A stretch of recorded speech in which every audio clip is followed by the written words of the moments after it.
બ્રાહ્મણ ભગવાન સાથે એકાકાર તાર કરવા માટે આખો ભાર પોતાના અંગૂઠા ઉપર શરીરનો રહી ને આજ ભગવાનનું આવું કઠોર એવું તપ કરે છે। આજ ઇન્દ્રનું જે ઇન્દ્રાસન હતું ને આ ડોલવા લાગ્યું, આ ડોલવા લાગવાથી ભગવાનને કહે છે, પ્રભુ આજ તમે જાઓ અને વરદાન એમને આપો ને આ તમે નહીં જાઓ ને તો ઇન્દ્રાસન પણ મારી પાસે રહેશે નહીં, એ આત્મદેવ નામનો બ્રાહ્મણ લઈ જશે।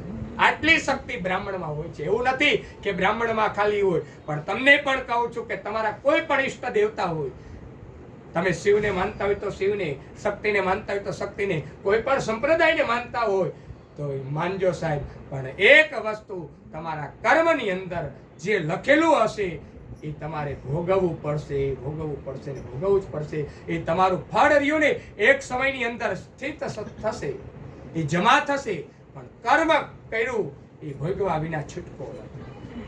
આત્મદેવ નામનો બ્રાહ્મણ પાસે સ્વયં પરમાત્મા બ્રાહ્મણનું સ્વરૂપ લઈને ધારણ થયું।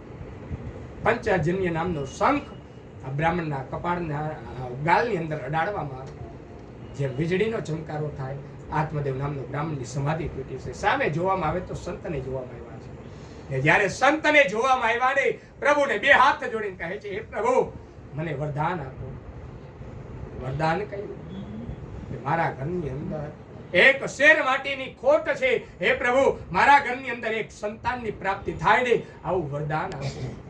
પ્રભુ કહે છે, એક જન્મની અંદર નહીં પણ સપ્ત જન્મ ની અંદર તારે ઘરની અંદર સંતાન નથી, એક જન્મમાં નહીં પણ 7 જન્મની અંદર પણ તારે સંતાન નથી। પ્રભુ કહે છે કે તમે સંતાન ના પાડો છો ને તો આજ મારો દેહ રહ્યો ને આજ તમારા ચરણની અંદર અર્પણ કરી દઉં। હે પ્રભુ આજ મેં કયા એવા પાપ કર્યા હશે કે મારા ઘરની અંદર સંતાન નહીં?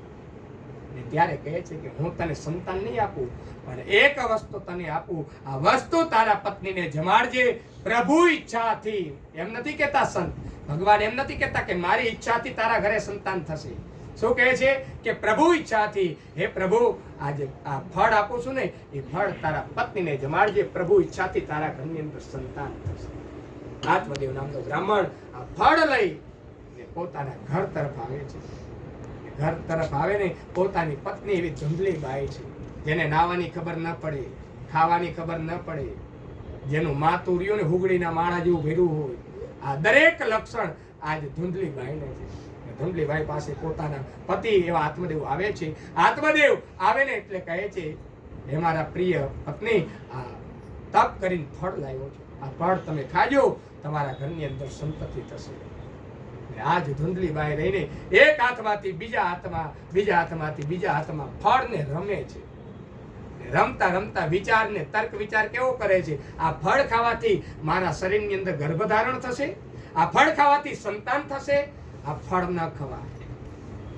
બીજો વિચાર કરે છે, આ ફળ ખાવાથી મારા શરીરની અંદર ગર્ભતા ધારણ થાય તો 9 મહિના મારે ગર્ભ ધારણ કરવાનું, મારે પ્રસૂતિની પીડા મારથી સહન થશે નહીં, આ ફળ ખાવું નથી। એવામાં આ વિચાર કરતા કરતા બાજુના એના ધર્મપત્નીના જે ધુંધલીબાઈના જે બહેનપણી હતા ને એ પોતાના ઘરે આવે છે, તપ કરવા ગયા હતા, તપ કરતા હતા ને એમાંથી ભગવાન પ્રગટ થયા ને આ ફળ આપ્યું છે, આ ફળ ખાવાથી આપણા ઘરની અંદર સંતાન થાય। ત્યારે બેનપણી પણ કેવું સૂચવે છે, બહુ બેનપણી રખાય નહીં હો, બેનપણી કેવું સૂચવે કે